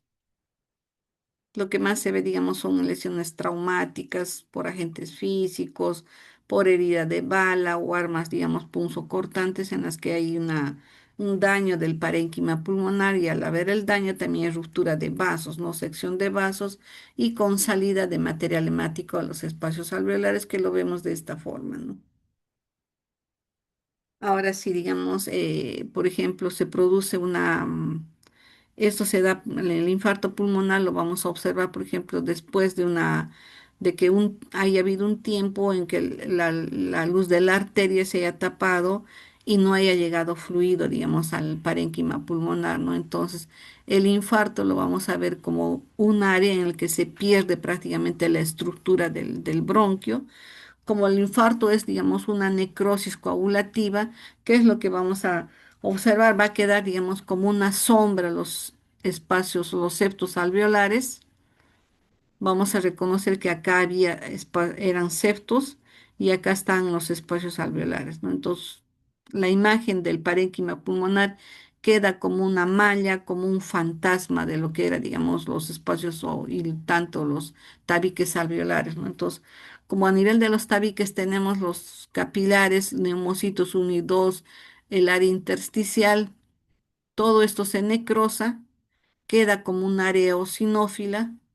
En algunas partes todavía observamos que hay células que tienen núcleo, en otras ya no, solamente queda el material hialino de lo que es, digamos, un septo alveolar, y en la luz de los espacios alveolares encontramos hematíes. Entonces, cuando vemos esta imagen en la que ha habido una necrosis coagulativa de los septos alveolares, estamos frente a un infarto pulmonar, a una necrosis coagulativa.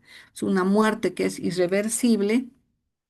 Acá se mueren las células y no hay, digamos, regeneración. En su lugar se va a producir un área de fibrosis de reparación. Vemos, todos los espacios están ya, solamente queda el citoplasma de las células, ya se ha perdido los núcleos. En los espacios alveolares tenemos hemorragia, ¿no? Entonces, esta es una manera en la que debemos diferenciar hemorragia e infarto, ¿no? En el infarto hay necrosis coagulativa de los septos alveolares, de las paredes alveolares, incluidos los capilares, y en la luz de los alvéolos y sacos hay hematíes en abundante cantidad. Ahora, bueno, esto ya lo hemos visto, se está repitiendo, hay chispas. Entonces, dentro de las neumopatías intersticiales, vamos a ver una que es frecuente, ¿no? La neumopatía intersticial pseudomembranosa hialina. Entonces, acá estamos viendo igual la presencia del material hialino en los espacios, delante de los espacios alveolares. Se me pasó esa diapositiva, disculpen chicos. Y luego entramos a lo que son las neumoconiosis, ¿no? Acá tenemos las neumoconiosis, también corresponden a un grupo de lesiones en las que el parénquima pulmonar prácticamente está disminuida, y esto se produce frente, digamos, al ingreso de partículas extrañas, ya sea, digamos, sus sustancias orgánicas, inorgánicas, vapores químicos, en exposiciones, digamos, de las personas en sus trabajos, exposición laboral y contaminación, ¿no? Donde el parénquima pulmonar está lleno de estos materiales, ¿no? Ya sea, por ejemplo, como el pigmento carbón, la sílice, las asbesto, entre otros, ¿no? Entonces, generalmente estas partículas ingresan por las vías aéreas, llegan hasta la luz de los bronquios, incluso hasta los alvéolos, donde son captados por los macrófagos alveolares, ¿no? Y estos tratan de retirar todas esas partículas, pero no son suficientes para poder eliminarlas a todas, ¿no? Entonces, en estos casos quedan los macrófagos con estos pigmentos, con estas partículas, y eso es, por ejemplo, lo que observamos en la antracosis, ¿no? Acá están, digamos, en este cuadrito vamos a ver varias, digamos, de los polvillos y las lesiones que pueden causar en las personas, ¿no? Los más frecuentes es el carbón, la sílice, el asbesto también se ve, pero ya es en menor proporción porque ya se ha reemplazado el uso de este material por otras sustancias.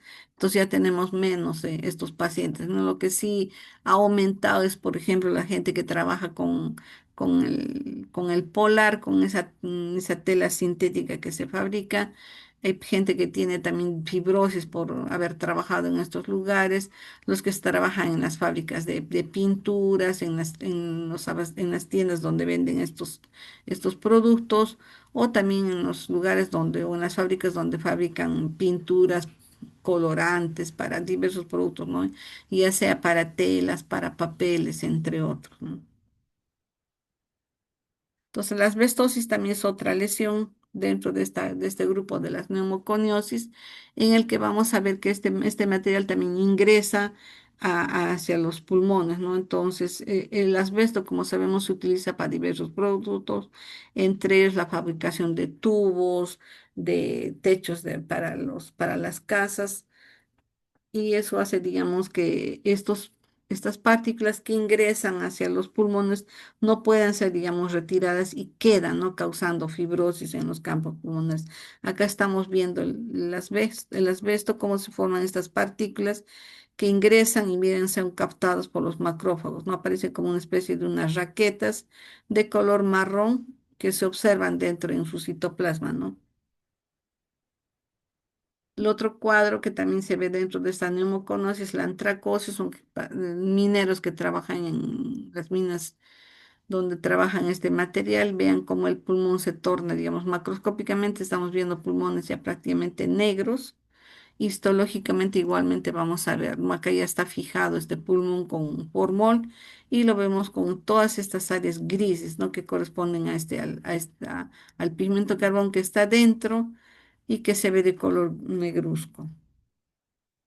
Acá los macrófagos tratan de captar el pigmento carbón para ser eliminados, ¿no? Histológicamente, como los vemos, partículas negruzcas dentro en el citoplasma de los macrófagos, ¿no?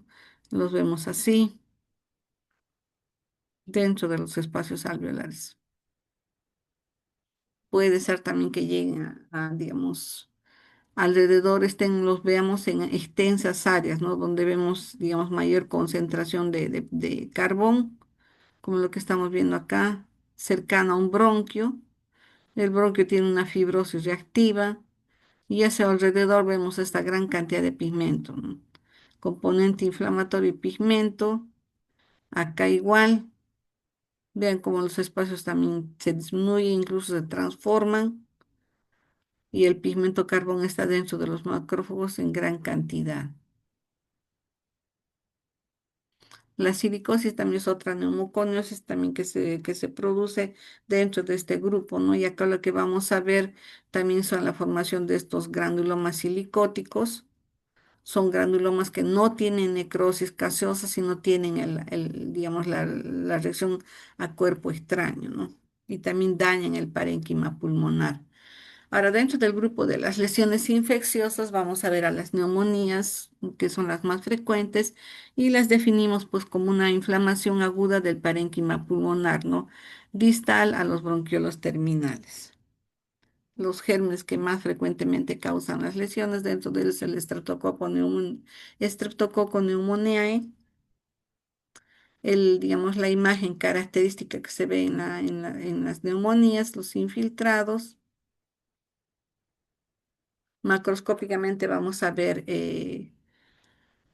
parénquima pulmonar, son pulmones que ya están fijados, si es que digamos acá tenemos que diferenciar, ¿no? Si es que es una neumonía lobar o digamos son solamente pequeñas áreas del parénquima pulmonar que está comprometido, ¿no? Acá estamos viendo, por ejemplo, una neumonía que compromete todo el lóbulo pulmonar, por eso se ve con este otro color. Acá está todavía el parénquima viable, acá ya digamos el pulmón que está comprometido, ¿no? Sin fijar, tomemos el parénquima pulmonar de este color, no tiene un rojo vinoso bien intenso. Sabemos que la neumonía va a tener va a tener varias fases y según la fase como se encuentren, vamos a ver, digamos, estos cambios, ¿no? Entonces, las fases de la neumonía, como sabemos, son varias. Vamos a tener una fase inicial de congestión en la que, digamos, los alvéolos más o menos o los dos espacios alveolares van a estar con edema, los capilares los vamos a ver congestivos, como vemos acá, llenos de matíes, por eso, digamos, hacen incluso estas imágenes, ¿no? Medias serpiginosas, porque todos los capilares están llenos de matíes, ¿no? Y acá estamos viendo el edema. En la segunda fase vamos a ver en la fase de hepatización roja. Estos son más o menos días, entre el segundo o cuarto día de establecimiento de este cuadro.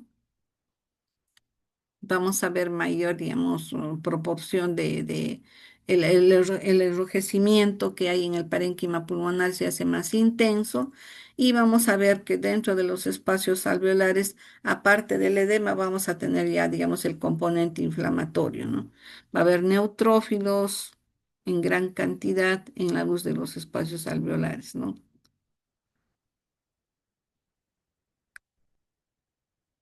A nivel, digamos, de microscopía, ¿cómo lo vamos a observar? Vean la congestión severa en los capilares, en los espacios alveolares, aparte de ver, digamos, el edema, ese es el fondo de este material rosado proteináceo, tenemos los puntitos que corresponden a componente inflamatorio, ¿no?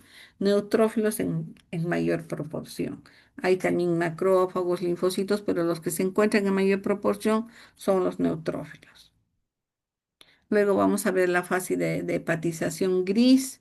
En esta fase de hepatización gris es más o menos la siguiente semana, desde el cuarto a octavo día, en el que, digamos, el pulmón se va a tomar otra coloración media gris, ¿no?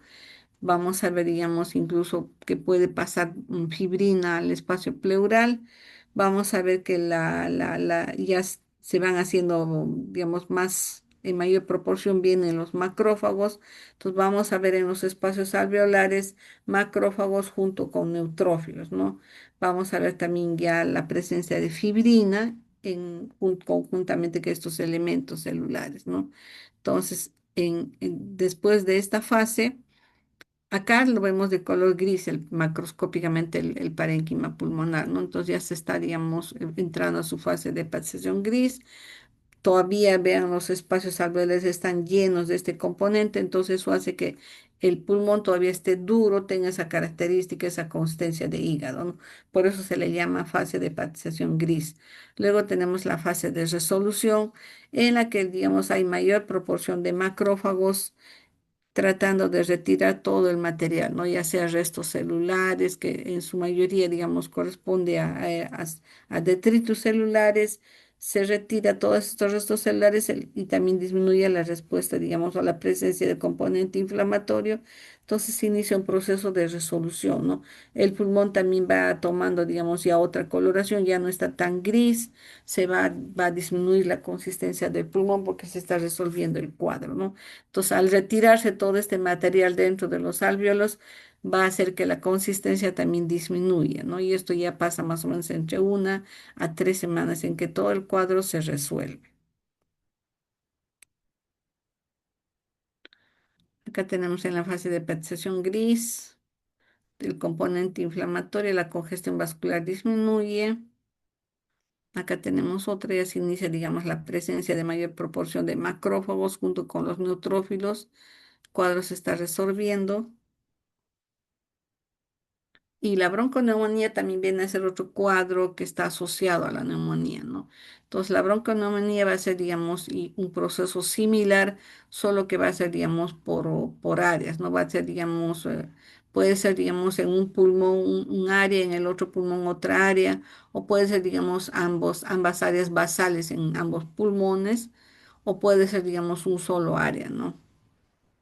Igual vemos el mismo procedimiento, las mismas fases de congestión, hepatización roja, hepatización gris y resolución. Se da lo mismo, pero por parches. Ahora, estas neumonías, si no son tratadas, como sabemos, pueden tener complicaciones, ¿no? Y dentro de las complicaciones tenemos, una de ellas son los abscesos pulmonares, en las que vamos a ver que se necrosa el parénquima pulmonar y se forma una especie de cavidades, ¿no? Con material purulento. Acá lo vemos en la histología, dentro de los espacios alveolares, o también, digamos, grandes áreas, ¿no? Que han comprometido espacios, sacos alveolares llenas de componente inflamatorio, ¿no? Se produce, digamos, un absceso en el que vamos a encontrar restos celulares y componente inflamatorio, ¿no? Un área, digamos, más extensa de necrosis licuefactiva, ¿no? Otra complicación que se puede dar es la pleuritis, que, digamos, este proceso infeccioso compromete a la pleura parietal y hay, digamos, salida de componente inflamatorio hacia el espacio alveolar y se produzca, digamos, un empiema, ¿no? Entonces ahí se va a formar estas membranas de fibrina que son fáciles de poderlas identificar, ¿no? Cuando estamos en un pulmón al fresco, es característico unas membranas de color rosado, medias hialinas, y cuando, digamos, ya se fija, toma un color, una coloración media blancuzca o gris, como lo que estamos viendo en la imagen, ¿no? Ahora, también se da cuadros de neumonía en pacientes inmunosuprimidos, ¿no? Que los vemos en los pacientes VIH, que también es necesario que conozcamos. Acá tenemos, por ejemplo, los gérmenes más comunes que se observan en este tipo de pacientes, ¿no? Citomegalovirus, neumocistis, aspergillus, cándida, estafilococcus aureus, criptococo, mucor, entre otros, ¿no? Entonces, lo que vamos a observar que estos gérmenes, a diferencia, por ejemplo, del Streptococcus pneumoniae, también van a producir cuadros, pero van a tener el efecto citopático viral, es decir, al ingresar a la célula, comprometen, dañan el ADN del núcleo, entonces vamos a ver digamos, una respuesta de la célula que es conocida como efecto citopático viral, ¿no? Acá estamos, por ejemplo, viendo en el citomegalovirus el ojo de buey, ¿no? Que es, digamos, una forma en la que el virus va a producir una compactación del ADN de la cromatina, y en el núcleo vamos a ver, digamos, la cromatina bien compacta, a veces lo vemos de un color rojito eosinófilo, y hay un halo alrededor, ¿no? Entonces esto también se le conoce el ojo de buey, es el efecto citopático viral por el citomegalovirus, ¿no? El componente inflamatorio es igual que en los otros cuadros neumónicos. Otro que observamos es también la neumonitis por herpes virus. Vamos, acá estamos viendo el efecto citopático viral, en el que estamos observando el moldeamiento nuclear, un núcleo sobre otro. Estamos viendo la marginación de la cromatina, es decir, la cromatina se pega al borde del núcleo y la parte central está más clara. Otro, estamos viendo que se forman células multinucleadas, como que tuvieran varios núcleos. Acá tenemos la neumonía por el Aspergillus, que también se puede producir. El Aspergillus es un hongo más grande, es un hongo que tiene, digamos, una característica de tener las hifas septadas, y, estas hifas están en ángulo agudo, característico de la aspergiliosis, ¿no? Acá tenemos por histoplasmosis, también son estructuras micóticas pequeñitas que pueden ingresar a las vías respiratorias, sobre todo cuando las personas se exponen, digamos, a suelos contaminados por heces de pájaros o murciélagos, ¿no? Pueden simular cuadros de tuberculosis porque producen una reacción granulomatosa, ¿no? Y vamos a observar dentro de los macrófagos. La blastomicosis también es otra micosis en la que vemos también a las esporas que forman esas imágenes de Mickey Mouse, ¿no? Como que tuvieran las orejitas. Y lo otro que vemos es la tuberculosis, ¿no? Que se ve bastante frecuente en nuestro medio, en el que vamos a ver, digamos, la formación de los granulomas tuberculosos. Este es un pulmón que está, digamos, en proceso de fijación con el formol, por eso todavía queda algo de color rojizo del parénquima pulmonar normal que se ve en fresco y está poniéndose ya con un tono gris, ¿no? Por la acción del formol, y nos está permitiendo ver, digamos, este material gaseoso a nivel del bronquio y también el resto del parénquima pulmonar, ¿no? Básicamente lo que produce el Mycobacterium tuberculosis en esta enfermedad es la formación de los granulomas tuberculosos. Acá estamos viendo una imagen en la que se ve, digamos, en fresco a los granulomas, ¿no? Estas áreas amarillentas es lo que vemos macroscópicamente, ¿no? Como puntos amarillentos o áreas un poquito más amplias, ¿no? Esta es una TV miliar en la que estamos viendo varias partes del parénquima pulmonar con estas áreas amarillentas, ¿no? Ya cuando el pulmón se ha fijado, ¿qué es lo que vamos a observar? Hay un cambio de coloración y vamos a ver, ¿no? Estas áreas blanquecino amarillentas que corresponden a la necrosis gaseosa, la formación de estas cavidades características de la necrosis por el Mycobacterium, y, digamos, en los procesos de reparación se van a formar como una especie de cavidades y unos huecos vacíos. Como sabemos, acá no hay regeneración celular, y en su lugar quedan unos huecos, ¿no? Unas cavidades que pueden ser colonizadas por otros agentes, como por ejemplo la aspergillosis, que pueden ingresar y llenarse esto de hongos, ¿no? Y digamos, son los que, a lo que es difícil de poder manejar. Acá tenemos la tuberculosis cavitaria, así quedan huecos vacíos, el resto fibrosis. Acá no hay de que, digamos, se le da el tratamiento al paciente, se regenera y puede volver a su normalidad. No. Vemos que estos huecos fibróticos quedan vacíos para siempre y son los lugares donde pueden ingresar, por ejemplo, como decía, las aspergillos y producir el micetoma pulmonar, ¿no? Acá vemos el granuloma tuberculoso, esta área amarillenta, se dice granuloma casiótico por el color, ¿no? Que se parece, digamos, un color blanquecino amarillento, similar al queso, por eso le pusieron necrosis caseosa. Acá tenemos una tuberculosis miliar, se puede producir la tuberculosis también en otros órganos cuando se disemina a otros lugares, ¿no?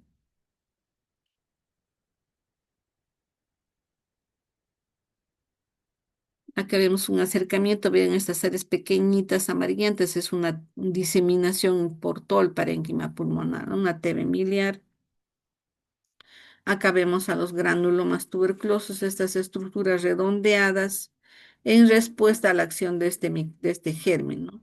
En el que vamos a ver necrosis gaseosa central rodeada por componente inflamatorio, linfocitos, ¿no? Y macrófagos y fibrosis. Acá vemos el centro de la necrosis gaseosa, característico del granuloma tuberculoso. Vemos alrededor están los macrófagos modificados, las células epitelioides alargadas. Vemos también macrófagos, vamos a ver componente inflamatorio, linfocitos que están en la periferia. Y acá sería la necrosis que se ve, digamos, como un área amorfa donde no vemos células, ¿no? Es como si le hubiéramos echado tierra en esta parte central. A mayor aumento, los macrófagos modificados, las células epitelioides alargadas, linfocitos que están alrededor de del área de necrosis, ¿no? Acá una célula gigante multinucleada con los núcleos en herraje, puede tener hasta 15, 20 núcleos, que es característica de la tuberculosis, ¿no? Y acá estamos viendo al Mycobacterium con la coloración de Ciel-Nielsen, ¿no? Se ven unos bacilos de color rojito. Bien, chicos, hasta acá habríamos llegado en lo que corresponde a la parte de patología pulmonar. Si tuvieran alguna pregunta,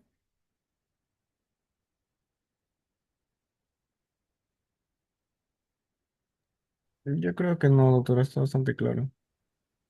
ya jóvenes, entonces espero les sirva el PPT. Ahorita se lo paso a Mateo para que lo pueda compartir con todos ustedes. Muchas gracias por vuestra atención y vuestra paciencia. Espero no haberlos cansado. He tratado de hacer un resumen de todo lo que les pueda servir. Bien, jóvenes, bendiciones. Gracias, doctora, cuídese. Sigan estudiando y bueno, continúen adelante. Mucha fuerza, digamos, no se desanimen, sigan adelante. Ustedes son buenos. Yo sé que Dios los va a ayudar. Pongan empeño nada más en lo que hacen. Sé que el tiempo es corto, espero les vaya bien. Y ya saben, ya, ¿no? Estudien lo que les he dicho, ¿no? Porque seguramente en los otros grupos también de trabajo del ENSIP, como nos han puesto la literatura, al menos para patología del Robbins, me imagino que han buscado literatura también actualizada, ¿no? Voy a tratar de averiguar qué les han mencionado en algunos otros cursos. Tengo algunos compañeros que también han estado en otros grupos. Ya les haré presente. Suerte, chicos. Nos queda pocos días. Bendiciones a todos.